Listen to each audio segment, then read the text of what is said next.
Okay, welcome back, guys. Welcome to another episode of People in This World. This is the title of my podcast in which I meet people with great minds and souls. Today we have Dr. Cynthia Sear, who is also a alumni from Oxford and University of Melbourne. Dr. Sear's research mainly focuses on how do we use anthropology and ethnography to do projects in actual business worlds. I'm sure that that introduction didn't do you justice, so if you want to add something to that. So yes, I have written about and kind of, I guess, studied how ethnography is being used in corporations, but I also do focus on research about gambling, gender, and like household finance. So there is an applied aspect to that as well, but that's kind of my academic focus. Yeah, sure. The way I framed all these questions, I did on a chronicle order based on your experience. So let's start off from the very beginning. Right after you graduate from undergrad, I think you mentioned during the Amanda's subject, you mentioned that you went to consulting world and then you did some projects there. Actually, so I finished I'm just writing the preface for my book and I'm telling this story, so it's going to sound like how I'm writing it probably, but like yes, please do. In the shadow of the global financial crisis in 2009, I finished my undergrad here and I'd done commerce arts. And there were just like hardly any graduate roles. So, I kept applying for corporate roles, but they were only taking very limited amounts of people. And so, like that summer, I was waitressing at a corporate like Christmas party, and like went to sit on my phone and was scrolling through Facebook. And someone I knew from university was saying, "Oh, there's going to be a soon-to-be vacant position at an advertising agency." And I was like, "Okay." So the next morning, I applied, and I got a role at Clemenger BBDO, which is an ad agency. And I'd never really thought about working in advertising before, but that's what I fell into. And it was a really fun 18 months. Like, they give you free alcohol, lots of parties, but you're not paid very well. And I also was in like the accounts team, like the suits from Mad Men. So my job was managing budgets, doing like menial tasks. I didn't get to do any of the strategy or the research or the creative stuff, and I just felt a bit hemmed in. So I went to a careers day here actually with a friend of mine who also wanted to switch roles.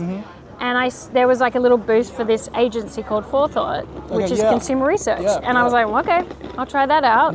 And somehow got the job there. And then that was great because I was straight away like presenting to clients, and it was all about, so my main, well, it wasn't so creative, but it was good to like own the research, and then I got to present back what we found. And so my main clients there was Sanitarium, so like Weet-Bix, Up and Go. So Weet-Bix cereal, lots of cereals. Cereal. So Weet-Bix is like a big Australian cereal, and they have like this drink called Up and Go, which teenagers like. It's like full of protein and stuff. It's in the cereal aisle, and that was one of my main clients, as well as like ING Direct Bank and things. And so what they'd do is they'd commission research, and we'd run the research, mostly quantitative studies. So like we had statisticians that would run the analysis, and we'd just manage it, and then we'd present what we found back and like what the strategic implications Traditional were. Consulting style. But with a research focus. Yes. And I was doing that for a few years, and then Canon became my client. Canon. And we had this great client, Julie. I've forgotten her last name unfortunately, but she was very like forward thinking, and she was like studying marketing techniques and all this stuff. And she came to us and she said, things are changing really rapidly in the world of imaging. Like people aren't using the DSC cameras anymore. They're taking iPhone photos, blah, blah. Can you do an ethnography of them? And we were like, what's ethnography? Yes. And so then I looked into it and ended up applying for a master's. And am I talking beyond your question? No, that's exactly what we wanted to hear. I think your experience might resemble with a lot of potential our listeners or like viewers, because now it's another like financial downhill period. I'm not sure how bad it is or how good it is compared to 2009, but like I think people definitely find some like similar situations around themselves around this time. on living expense, unemployment rate. Getting a job is not as easy compared to like, I don't know, 10 years ago or 5 years ago. Yeah. Or like at least pre-COVID. So I think just from that, I think a lot of our audience might draw inspiration from the way that you just pick from whatever you can get and then pivot slowly into things that interested you a little bit more, and then eventually take on this master project, which is also like funded by the company that you... Yeah, they didn't fund it all, but they helped me apply for it and like supported me in that I got a raise when I came back. So, yeah, it like worked out that way. But yeah, they did support me in that way, not by paying the whole thing, but but yeah, so when I was at Forethought, they wanted us to do this ethnography. We didn't know how to do it, and that's when I thought, well, I want to learn more about this. And I went to Oxford and did a master's in anthropology with the support of my firm, in that they helped with the thing and gave me a pay rise on the back of it. So it was great. It was great, and that kind of leads to my actual first question, which is when you first started your master. Well, I think this question is more for myself, because I am from this business educated world, pivoting into humanity and arts, sociology, anthropology, ethnography. How did you feel when you first started as a master's student at Oxford?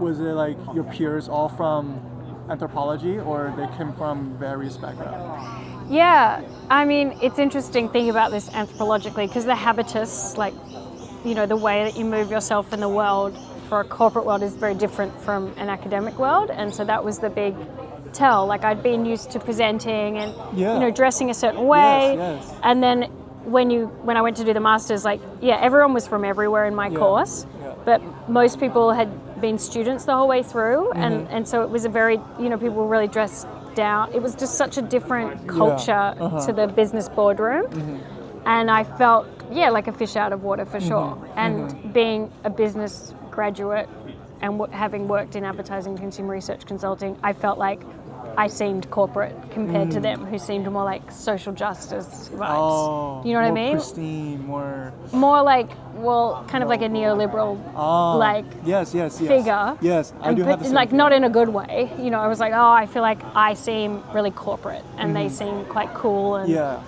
more learned than me in those kinds of worlds. I feel it. So that I felt uncomfortable. Yeah, especially when I started the course subject with Amanda. It was a anthropology / criminology / sociology course, but like the student there, you can tell like they are from that route. The way they dress, the way they talk, how they perceive the world, the way they phrase their sentence is like drastically different from the peers that I had back in NYU or in my undergrad at UQ. The way they think is like different. I felt out of place. How long it took you to like adjust or acclimatize? To get comfortable? I mean, I felt, I think there's a big amount of imposter syndrome in Oxford as well, because people are really competitive. Everyone was always sharing like their marks, and I hadn't done anthropology before, so it was a huge learning curve for me. But a lot of people had done like undergrads in anthropology, so I felt like I was really catching up, and I was stressed. And it was hard to go back to academic writing after being in the workforce, Language it's so different. like I was writing PowerPoint slides, not like academic essays. But the Oxford model is so intense. Like, you've got the lecturer, the tute every week, and you have to share your work. It's really brutal. You're forced to present. There's 3 people in our tute with the lecturer, and we would have to submit our essays for everyone to read, and then he'd give comments.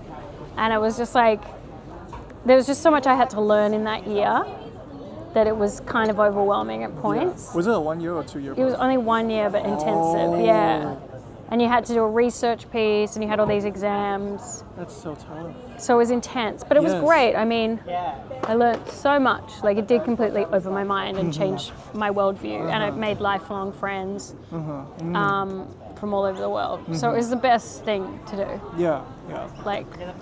I'm so glad I did it. It's tough, but like very rewarding. It was awesome, and I love those kind of challenges of like going somewhere new, and isn't that what life's about? really. It's the good stuff, you know. It's good stuff, and it's good coffee. It's good coffee, definitely. Yeah. Thank you for the coffee. Oh, and for pleasure. the time. No worries. Yeah, I was gonna say. I didn't expect it to be a 1-year program. I thought it was gonna be like 2 years, at least to give you more time to adjust, to get comfortable. But like 1 year, wow. It was super intense. Yeah. So they do it over like 3. Plus, you have to move to a new country and all that. Yeah. Yeah. Yeah, and this was, it's the MSc. You can do an MPhil, which is 2 years. Oh. And then you roll that into a PhD. But the MSc is an intensive 1 year. Mm-hmm. And then, let me see. After, let's say after you graduated from the master, did you came back to a corporate world to do the research, to do ethnography projects, consulting for? Yeah, I went back to my old firm because I had that arrangement with them, which was great, and was trying to work in more like ethnographic stuff into what they were doing, but was also learning about what's called activation, so like design thinking facilitation work. Yes, activation. Which was good to know about. Yeah, so I ended up being in a team that did a lot of turning insights into strategy workshops, which were good. So it's about like making sure that what we've found and like the report is then activated on in the organization. Okay. Yeah, so that was really helpful because then a year later I got into a PhD here in Melbourne. Yeah. And I was able to do... Sorry to cut you off. Like, what made you like to decide to go an extra step further to actually push it into chasing a PhD? What's the motive? Well, I just love thinking through things academically. I think it is such a like privilege, and if I could get a scholarship, I wanted to do it. So, yeah, I did it, and I think it is such a privilege. And it's not exactly a short thing, though, like an academic career. Like my funding at the moment ends in 2028, so I gotta rustle up something else. Oh yeah. Because I'm on like a fellowship. Fellowship, yeah. So I mean, it's not the most secure choice, but I do really love the work. Just for the love. Yeah. Yeah. So it was more a vocation thing than a like practical choice in a way. I feel you. Yeah, I definitely could have made more money if I stayed in corporate. In the corporate world. But like, I guess doing this makes more sense for your mind and heart. Yeah. Well, I'm really happy with what I'm doing every day, and I get to follow my nose versus, when you're working in corporate, obviously what you're researching is what the client needs. Yes, you don't get to choose. Yeah, which some people love the thrill of like winning contracts and getting money and stuff, but I do really like the thrills of presenting and lecturing and I just love the university as like a space of ideas. Same. It's lovely. Same, yeah. It's about knowledge and thinking. Yeah. And explore, understanding, getting better as a person. Yeah. Yeah. It's like all the good stuff. Yes. So if you can get a job doing it, it's like, why not? it's like the golden ticket. I didn't have a full read about your PhD thesis. Of course, there's no time for that. But I did read the abstract, which is about what's it called? Compass. Yes. Yeah. For you guys context, it means like, well, I'll try to explain it. I can explain it if you want. Yes, please. So when I was working in advertising, one of my roles was managing promotional competitions. So you see them at the supermarket, like here they're everywhere in Australia. At the supermarket fuel stations, like win a trip to Thailand, buy this and you could win cash, cars, blah, blah, blah. And when I was working in advertising, organizing these, I noticed that the same people kept entering, like the same names were coming up. Oh, you remember the name? No, I just saw like across my spreadsheets, I had to choose who would be the winners and like who were going to contact. I'm like, why is like, what? Like, I thought there was a problem with the spreadsheets. Oh. So I asked my boss, like, why am I seeing these names again and again? And she was like, oh, they're just coming back. Prize pigs. Prize pigs. And I was like, what? And she's like, oh, they're these people, they enter heaps of competitions, they spend hours at home doing it. It's just a thing that happens. And I was like, weird, okay. Didn't think about it. Then a few years later when I was working at Forethought Consumer Research Consulting, my boyfriend, now husband Al, emailed me with a picture of like a beach, a Mediterranean beach, and said, want to go? And it turned out he'd won a promotional competition. Oh, he did? Yeah, he won a free trip to Turkey. And so we went to Turkey for like a month, and that was really great. Good. Yeah, it was amazing. And I was like, especially when it's free. I know, it was so fun. And it's like, because I'd never thought about going to Turkey, and then I loved it so much, it was amazing. And anyway, so I thought, like, who are these people? You know, what does this mean? And I knew that I wanted to do something that was about capitalism, was about consumers and corporations. And so it seemed funny that they were like not doing quite what the advertisers wanted, you know, entering all these competitions. You know, like advertisers kind of disparaged them as prize pigs. But then when I looked into it, there were all these communities and websites about it. Yeah, they have communities and they have catch-ups in England and here. And you can like pay to subscribe to these websites that help you see all the live competitions. Wow. Yeah, and they all talk to each other. It's a whole world. It's a whole world. And I was like, okay, I want to research this. And I remember at the time, like people at the university was like, that's really strange. It was hard to sell it. Like people were like, I don't get it.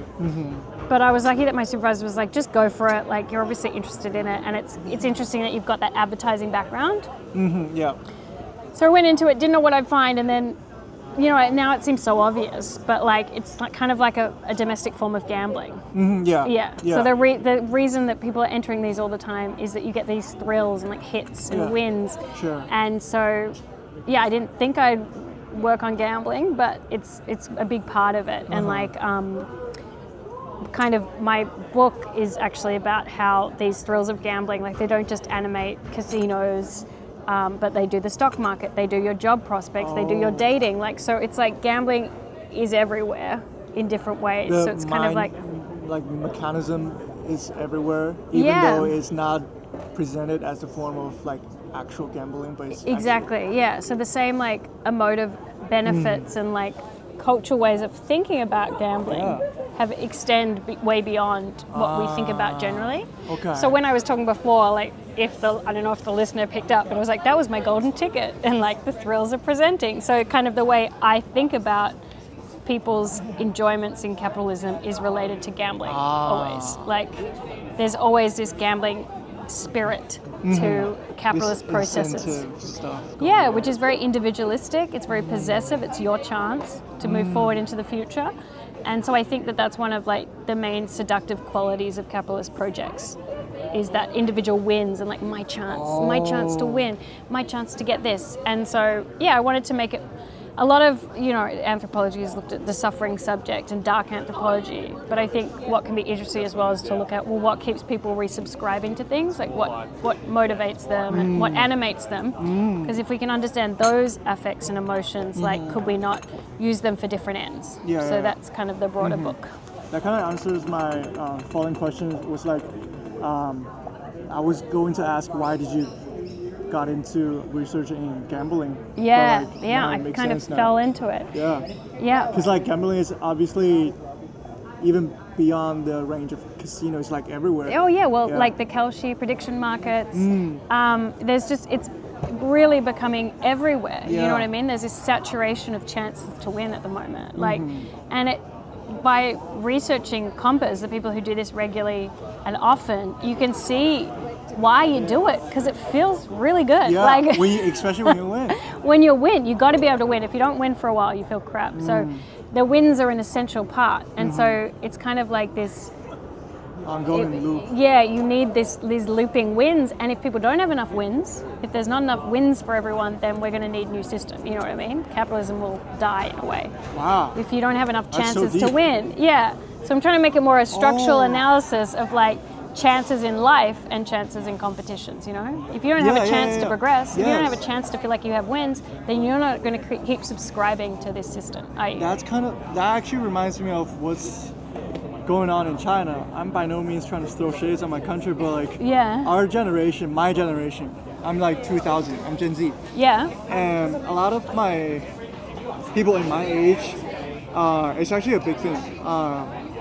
They choose to not work. They choose to stay at home. They choose to live with their parents. They choose to like. They're like opting out, right? Opting out. Yeah. In Chinese, we call it 躺平. It literally means like laying down. Yeah. I've heard people are doing that. Because I mean, if you don't have a sense of hope, if you don't have a sense that there's any point to do something, then why would you? There's no chance of winning. There's no chance of like promotion. Like they don't see the pathway. And I think that kind of like really, I think that can be. Who's written about this? I need to read that. Has someone written about this, or is it kind of more in the paper?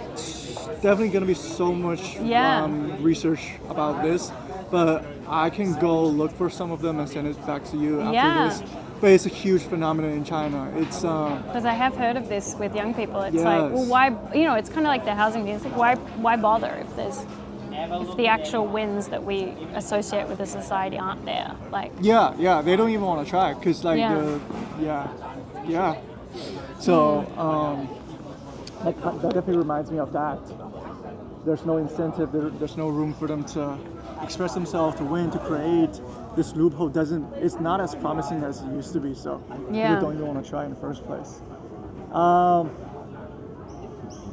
my god.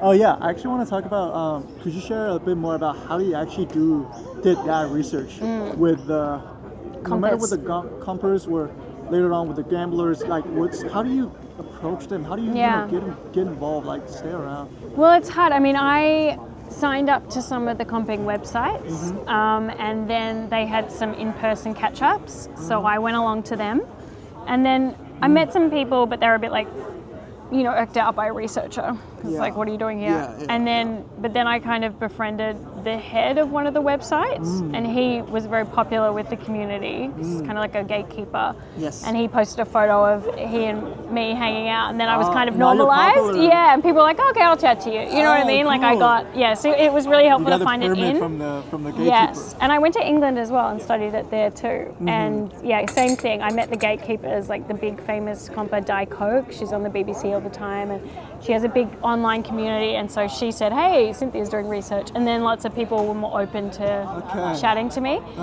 And I was in like the Compa News, which is like this magazine for compas and people, so people could write in. They have a magazine for that. Yeah, they do. It's been going for over 100 years. 100 more than that? Yeah, since 1908.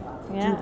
Do people actually start off being like a little defensive when you first approach them? Well, actually, so it's I'm saying it's like gambling, but it's really, what is gambling? Gambling is this really hard to define thing. I'm just saying the effects of it are like gambling, because it's just this, people would say it's a hobby or it's a passion. Some people get addicted though, and that can have problems in their life.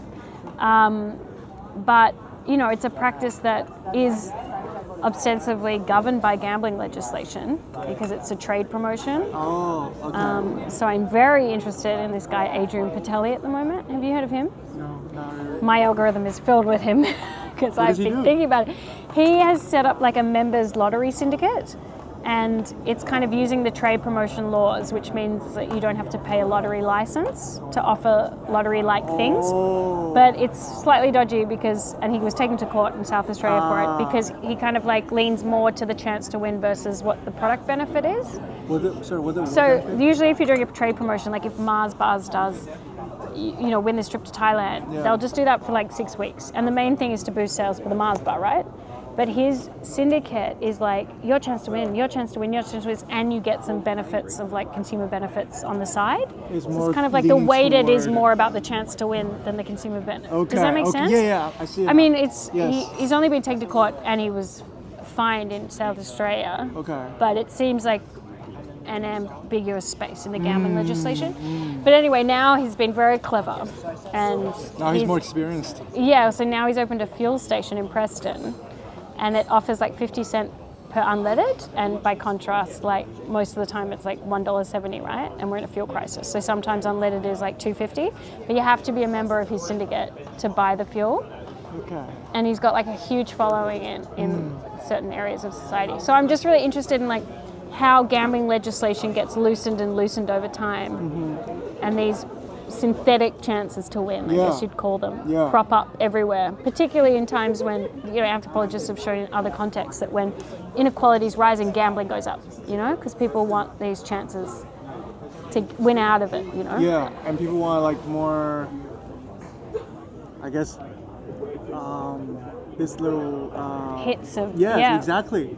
Yeah, you read my mind. Yeah, they do. It is like a little bump, a little rush, a little hit. When people are like getting frustrated in real life, they want to like seek for other sorts of satisfaction. Exactly. Well, like buying a lottery ticket, like, it just gives you this little glimmer of a different future could be possible. It's hope. Yeah, and it's like suddenly the future reopens, like there's a horizon of expectation. Pierre Bourdieu wrote about this with lottery tickets in Algeria. You can picture things in your mind. Yeah, suddenly your future has stuff in it. Yeah, it's meaningful again. Yeah. Yeah, in some way it's kind of healthy.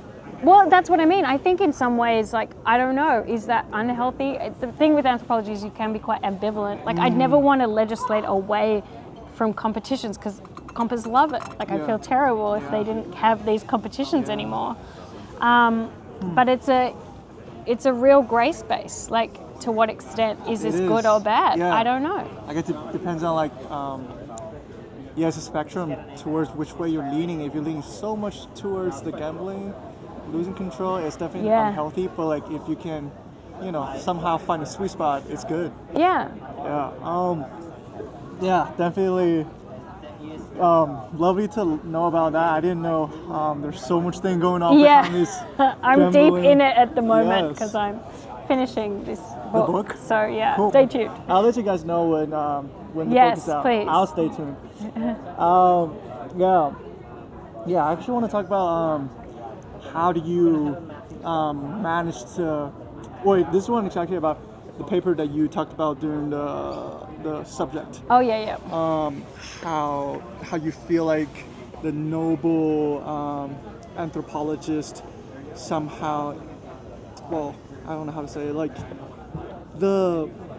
how do you like balance being in corporate world and in academia, and somehow you feel like you don't necessarily belong to either side of it, and how do you define pristine? How do you define ethic? How do you define what's actually wrong and right? And how do you see when, let's say, the traditional anthropologist critique anthropologist who works in corporate world, who actually works for profit, for a project, and just the whole 9 yards. Please elaborate. Yeah, so that article was about that kind of awkwardness I felt when I went to Oxford, but also more when I was in academia and, going to conferences. Applied anthropology is just not really discussed. It's kind of like you're either in the academy or you're the applied anthropologist. And what I noticed was that there was this real disconnect in the way that the discipline would talk about itself outside, like in books that were aimed at the non-academic public, and in terms of like advertising the discipline. Anthropology is seen as this really noble pursuit. You're going to change the world for the better. Whereas internally, it's like when you study anthropology, it's just like, we're colonialists. Like it's just fraught self-reflexivity. And so there's kind of this outside, noble anthropologist, inside, should we even exist? And the corporate anthropologist doesn't fit neatly into either of those buckets, so it becomes what Mary Douglas called matter out of place. Yeah, matter out of place. Yeah, so that idea of like, she's a structuralist and she writes about how, dirt is only matter out of place if it's in your house. But if it's in the soil, it's fine, right? Yeah. So it's like, when things defy our categorizations of the world, we find them taboo and disgusting. Like it doesn't fit in how we like to categorize the world, so we're like, it needs to be corrected for. And that's what I think the applied anthropologist represents often in those spaces. And so people have talking about like corporate anthropologists, like, ew, just like they don't want to talk about it. Yeah, they're just like, I don't want to talk about that, or dismissed as neoliberal. I've had that a lot of times. Wow, because that's kind of disrespectful. But they think it's kind of sullying the discipline because it's sullying, like dirtying the discipline.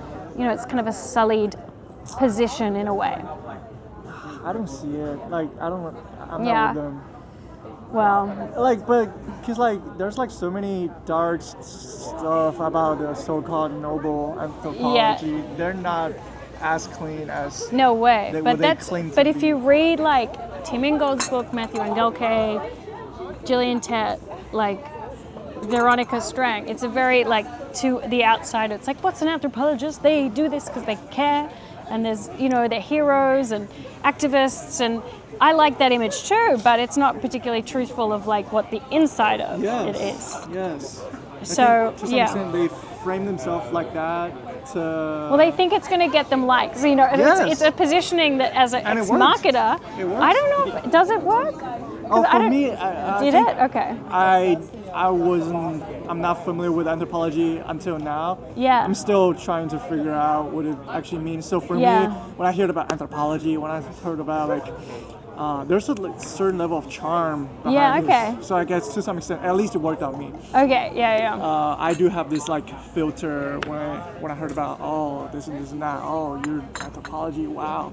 Yeah. So, but it it is only until then, until I started my PhD, I started to read a little bit about this during a maintenance project. She gave us some examples and cases about what anthropology can really be if it goes wrong. Yeah. So I get to realize, the way I perceived it might not be the most accurate way to see it. So if I'm seeing this in a way, maybe the other people is viewing from the similar point of view. Yeah. So I guess to some extent it works. Yeah. I'm sold. Okay, all right, maybe it does work. I've kind of said now, like, we need a more, to think about branding was the kind of neoliberal totally. thing Branding. about it. Like, but it is important how you represent yourself. Yeah. Yeah. Could you, is there any certain examples that you can provide when you were doing ethnography for the corporate or in the corporate? What's the interaction like when you were talking to? Because we have to get consent, right? How do you present yourself and articulate your research to them and for them to understand it? And how did they react? How do they treat you? And how do they disclose their experience and information and all that? Well, I think, the corporate world is always looking for novelty. And so that's why ethnography and anthropologists, they have a shiny new promise of seeing the world in a different way. Yeah. So it's exciting to think, okay, I think a lot of corporate people that are buying research or that are looking for consultants, they want to have their mind opened up, and so a different perspective is quite welcome. Yeah. If you can be clear about how it's different and why it might be better, then it's quite welcomed. It's not frowned upon at all. Oh, so they are actually expecting us to bring something new, something different. Yeah, they love it. Okay. Because it's a different way of framing a problem, a different way of addressing something. Oh. Yeah, as long as it can meet their objectives, and in a timely, cost-effective way. Exactly. Then it's good. Yeah. Okay. Because I was thinking maybe they will get a little bit more uncomfortable when find out that we're observing them. Oh, you mean? In that sense. Oh, I was talking about talking to corporates about doing an ethnographic project, but do it. Do people get defensive? Well, no, you just have to be clear about what you're doing. I mean, you do read of things about when people write up stuff and then they've observed things and people don't like that. Yeah. How they've written about them, for sure, that definitely happens. But that's always about getting your gatekeepers, getting your way in, understanding how you're going to approach people and be clear up front that you are a researcher. Yeah. I think that is going to be a crucial part. What are you thinking for your study?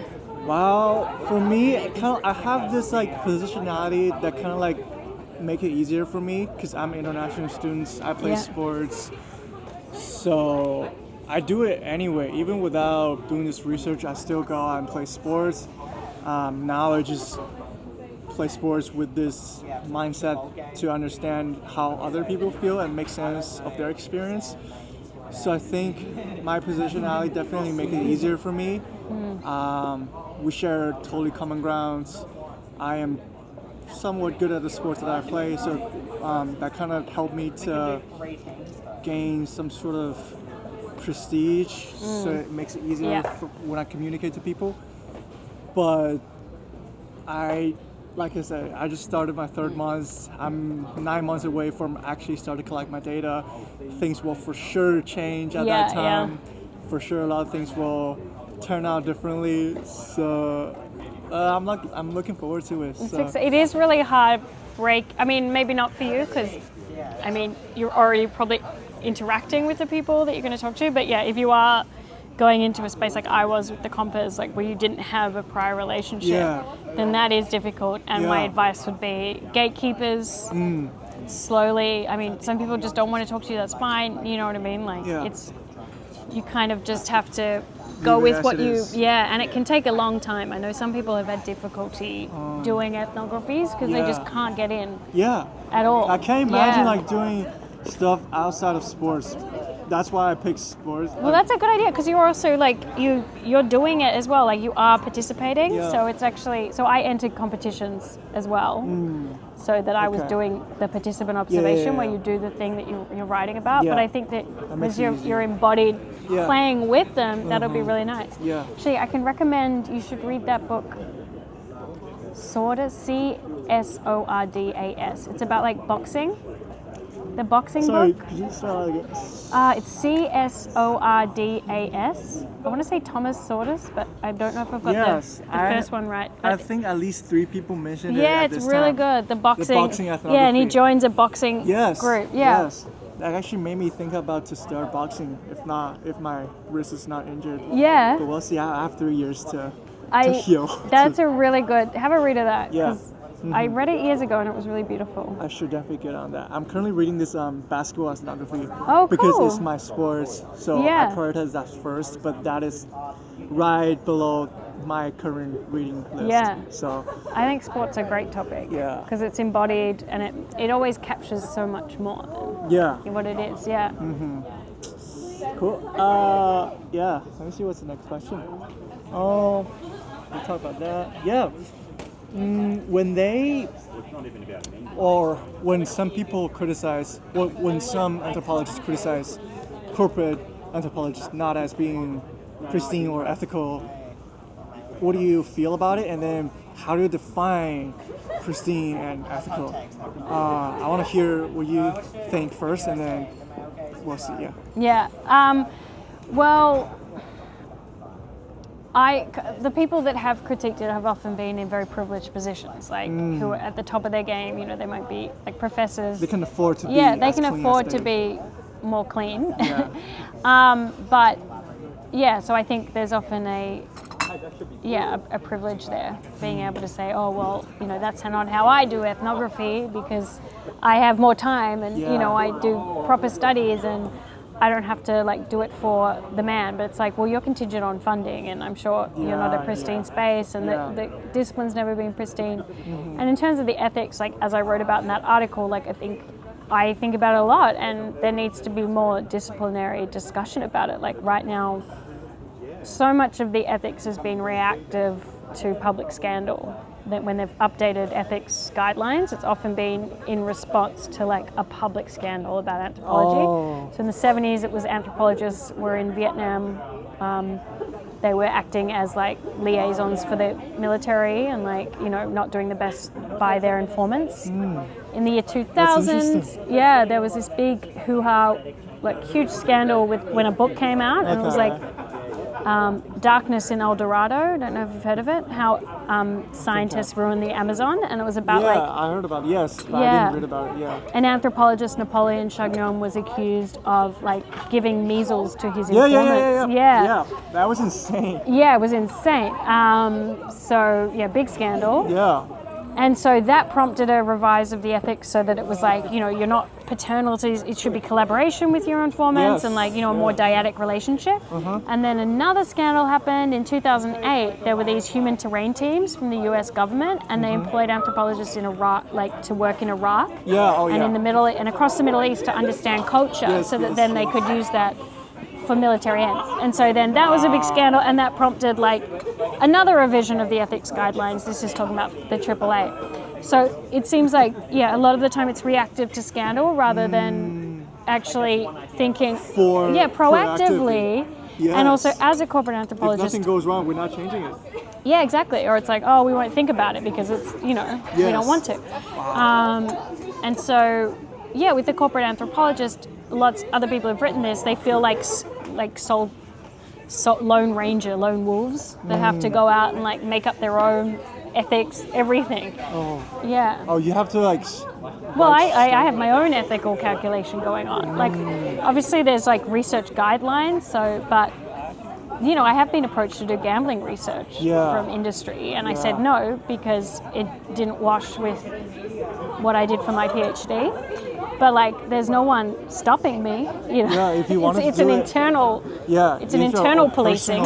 Personal ethics. Yeah. But there's no, broader guidelines that would restrict me from that.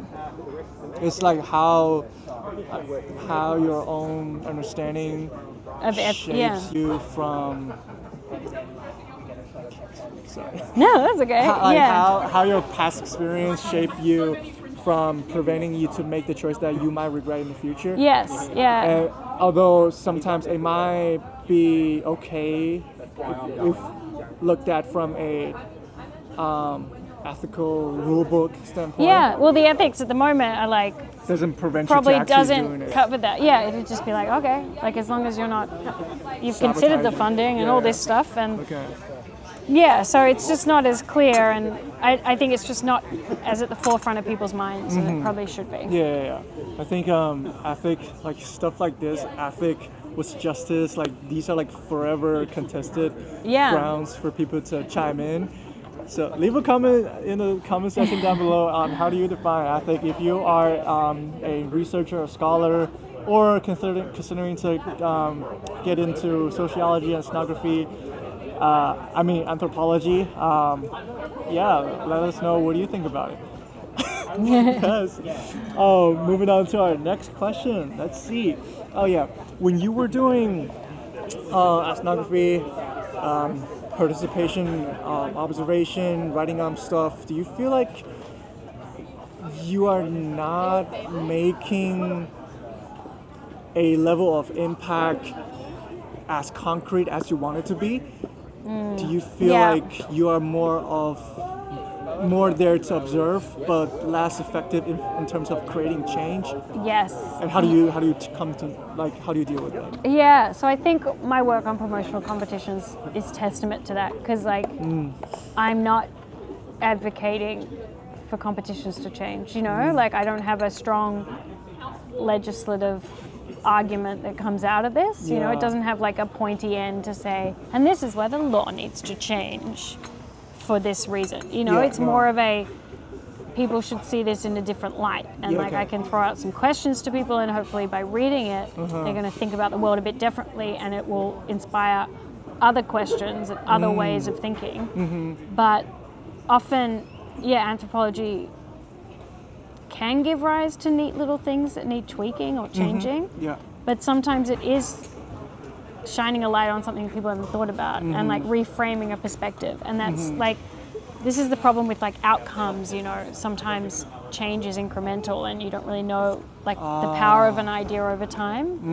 And sometimes people don't get enough credit for for starting proposed. Yeah, exactly. Like it can be a seed that grows into something else. Like you don't really know where that's going to go, and that's what a lot of academic study, you don't know why it's important until years down the track. Maybe the one that you pointed out about like noble anthropologists grow into trees 20 years after this, maybe it's a huge... Maybe it will. I mean, that does have an outtake, I guess. It's like we need to be at the forefront of this and like to shine the light on the thing we think is gross and dirty.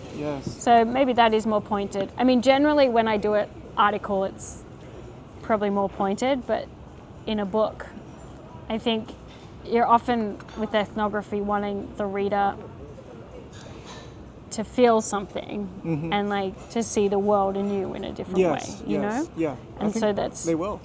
I hope so.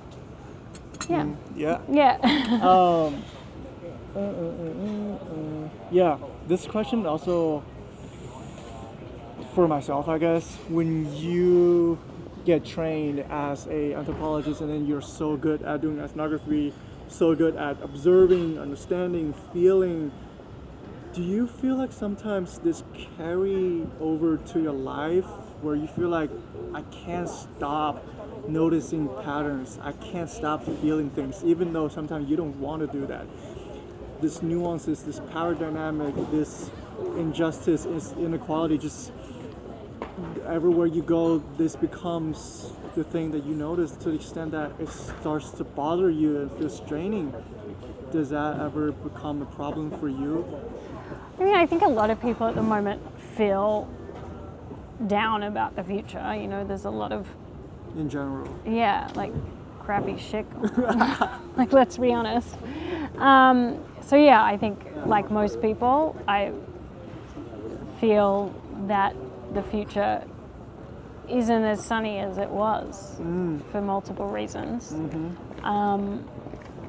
but I like noticing things, and I really like talking to other anthropologists or other social scientists. Like I feel like we always have really good chats because you can notice patterns and have, you know, really engaging conversations about who knows what, because people come up with interesting ideas and interesting ways of thinking about it. So exactly. I've like my best friends are people I met in the Oxford degree most of the time, like as well as older friends, but like I made so many close friends from that I still talk to on a weekly basis. Oh, yeah, that's good. So But good like, points. do you feel like the constant noticing of things makes you tired, or Well, maybe I'm not the best ethnographer. I don't know if I'm seeing it just doesn't everything all bother the you? time.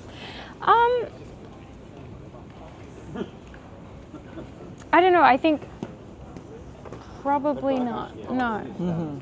Okay, maybe it's just me getting into this realm. I think maybe as that's a the start of brand new a thing. project Yes, where you I know you guess have to so. look at everything Yes, yes. and you don't know what's, but I'm not at Yeah. that stage right now. So yeah, I think when I do my next study, which I'm going to start next semester, it's going to be on like couples managing finances. We'll probably feel that way. We're like, like there's so many little things that I'm trying to like capture all at once. But because I'm not this week in the research phase, I don't have that. I'm just like, you know, living my life, trying to get my stuff done. Okay, cool. I'll grow into that. Yeah, soon, yeah, I reckon. guess. Yeah, I reckon. Yeah. And then yes, talk about. Want to ask about the lab. Oh yeah. EL. Yes. Critical Ethnography Lab.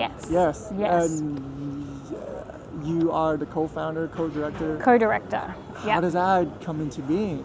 So Fabio Mattioli started it. He's an associate professor here, and it's a lab that wants to bring anthropologists to work on issues of social importance. Yes. So the big study that I was involved in was with Yarra Valley Water. Looking at financial hardship and aiming to improve uptake of their water care program, which is for people in financial hardship. So that was a partnership with the lab and Yarra Valley Water, and involved researchers going out to people's homes who self-identified as being in financial hardship. Were you actually going out to? I was on maternity leave, so I did not get to go, but I helped design the study and with reporting. And yeah, it was a great study in terms of what was then taken on by Yarra Valley Water in terms of like establishing empathy for the hardship experience. And we've got an article, it's under peer review at the moment, but about... Oh yeah, it hasn't come out yet, but that was about managing bills to manage the mental load. So thinking about the mental load. So the mental load is like all the things that are going on, particularly for mothers or like carers. You know, they have to organize appointments, like just the never-ending list of things to do. Have you got enough food for the next day? Managing a household, like the mental load gets so heavy with just all the things that you have to figure out. And so bills are just on top of that. And so one of the ways that we were thinking about bills was they had all these strategies to make it as easy as possible to like manage their emotions around billing. So they would pay with like smooth pay or center pay. There were all these tools and technologies that they would use to make sure that like the payments that they had to make reduce the mental load for them or didn't add to the mental load. Make it as easy as possible. Yeah, and often their strategies might not be what like a financial literacy person would say is the best way, because they were using afterpay, pay as you go sometimes. You know these methods that are like accruing interest? Have you seen them? Yes. Things that people usually don't recommend for people to do, right? Because you actually pay more than that. Yeah, but they were, because it would fit in the rhythms of their household and be helpful for their mental load, sometimes that was seen as easier than getting a call from AGL to say you've missed a payment. So these kind of, this lived experience of hardship reveals like kind of the complex ways that people negotiate finances in line with everything else they have to deal with. Yeah, so you know, you can't just map people's financial decision making as a rational actor. There's actually like a billion things going on in your brain. Yeah. That's so new to me as well, I guess. Well, because I don't have to take care of all the things at the same time around. So maybe like 5 years later. If you've got kids and you've got to like get them out there and you're doing appointments and you're working, and there's like like your mind is just like, but there's so much stuff going on, and so you got to make we were talking about how mental load can be like a finite resource. Like it can get unbearable, right? So you need to find ways to minimize the load. And so whatever that means in terms of automating things, even though maybe at the end of the day you're a little bit worse off, over time the smoothness of your mental. Saves a lot of energy. Yeah, exactly. Saves you a lot of energy. Yeah. Oh, cool. Yeah. How long it took you to like collect data, and how was it done? So I think it was like 4 researchers went out to community centres in the northern suburbs and recruited people who were happy to chat to them, and they met up with them multiple times in their homes or at cafes.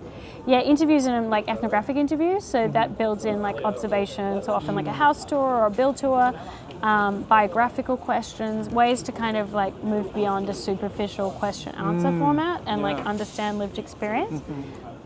So there was some community engagement, and I think it happened over like 6 months, 4 to 6 months. Yeah. That's quite a long time.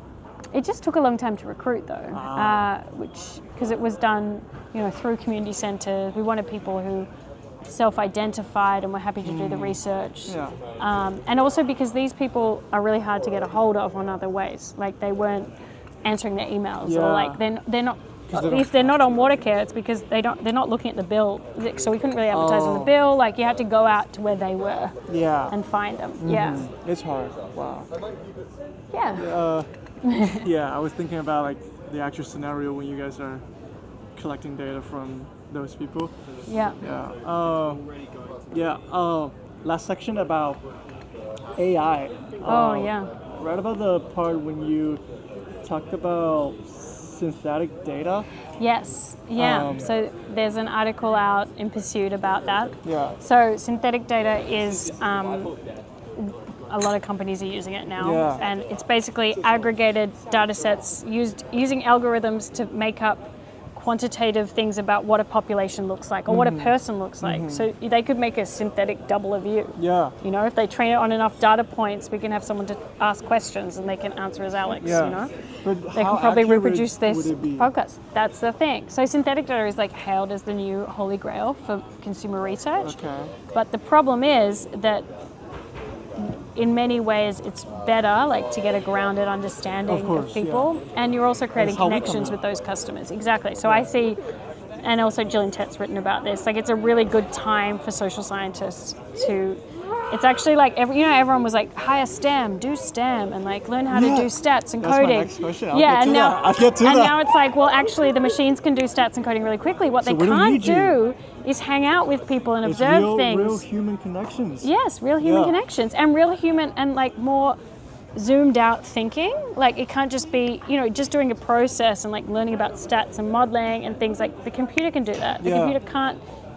It can give you different qualitative interpretations, but only things that are written down, and it can't observe people in their homes. I mean, right now, unless we have cameras everywhere. But they can't feel it. There's no connection. Exactly. It doesn't have the human embodiment, all those things. Yes. And like people react differently when they're being... surveilled, versus acting with a person. Yeah, they're more laid back and So real. I think it's the dawn of a new social science, hopefully. Yes. Oh, that is definitely my next question. Like, I was going to ask, how do you feel like AI is going to shape researchers in humanities and arts in general? But I think you definitely touched on that. How do you envision our research is going to look like after? I was going to say 30 years, but I think it's like too far away. Let's say in 10 years, because like AI is evolving in such a fast pace. I think 10 years from now is going to be huge different.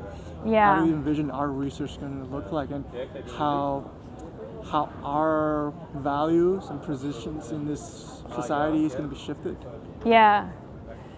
There's a funny quote about people who try to forecast the future, and I can't remember what it is. Professor Tammy Cohn used it in a lecture. It's like something about how whoever, the fool is always he who thinks that they can predict the future. Like, I have no idea. Things are moving so fast. I mean, it will really depend on regulation and there could be apocalyptic scenarios. Yeah, it's possible. There could be utopians. Yeah, exactly. So, there's a chance to win in there, Yeah, but Terminator it's probably shrinking. Yeah, I don't know. A chance to win. Yeah, that's one of those things Yeah. I don't want to look too closely Yeah, at sometimes. yeah. Mm-hmm. I'm hopeful that maybe it's a new dawn, as I've suggested, Yeah.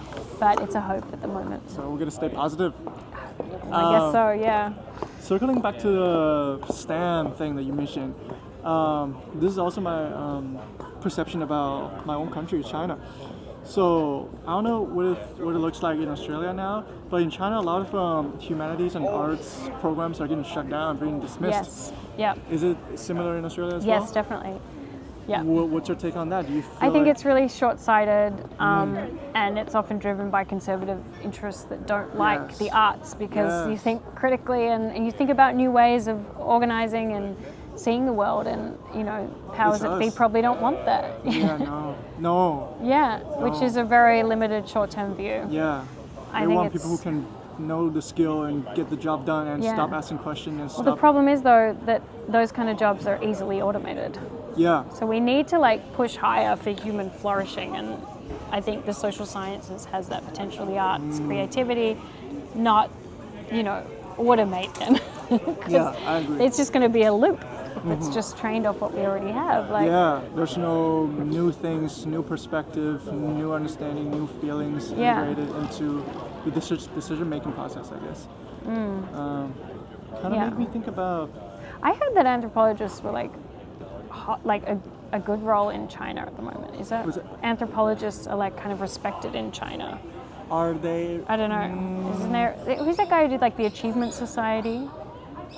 I don't know too much about the Chinese academia world, yeah. nor the anthropology world. Okay, so yeah, I heard have actually. to admit that. I'll get back to you once I figure it out. Yeah, okay, I'll have a look too. Yeah, maybe 2 years later, maybe I go to some Chinese conference. Yeah. I see how people there, because my whole tertiary education was getting done overseas, so I actually get a little bit disconnected from my own education system, which I have to pick up at some point. So I think I will need to look into that. Yeah.